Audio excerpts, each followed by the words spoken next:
I hope you're enjoying the Lawyer PPC Playbook. I want to bring you back in time to when we signed up our 50th client.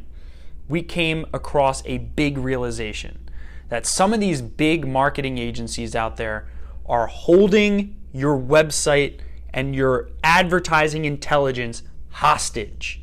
No bueno, okay? This is a big mistake if you're going to be working with a marketing agency that's going to hold all of your Google ad accounts or your website hostage. I vividly remember this one client of ours who had literally been with this big mass advertising company, digital marketing for lawyers, nationwide, big company, you probably know the name of them, worked with them 3 years, wanted to switch marketing providers, spent hundreds of thousands of dollars on their marketing, and they had the nerve to hold their website and their Google ad account hostage with all the data contained, right, in 3 years of marketing. Crazy. So I felt so bad for this attorney. And I realized one of the things that separated us from some of these other mass marketing firms nationwide is transparency. And that's what you need to look for, is transparency in whoever it is you work with.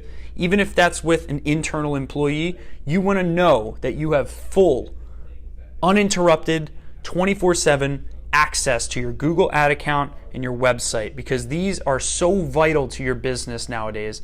So what we've built with the SMB team is a transparent agency that we would invest in if we were in your shoes.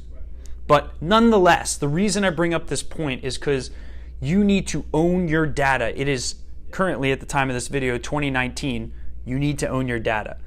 All of the lessons, the big lessons you're going to learn in your marketing as to what works and what doesn't work is in data. So you need to own it. I'm so proud of our team with the work that we've done up to this point. So what I'm going to be doing is I'm going to be giving you a couple hidden secrets as to what it would look like working with a more transparent agency versus a mass marketing agency. So look out for our email tomorrow.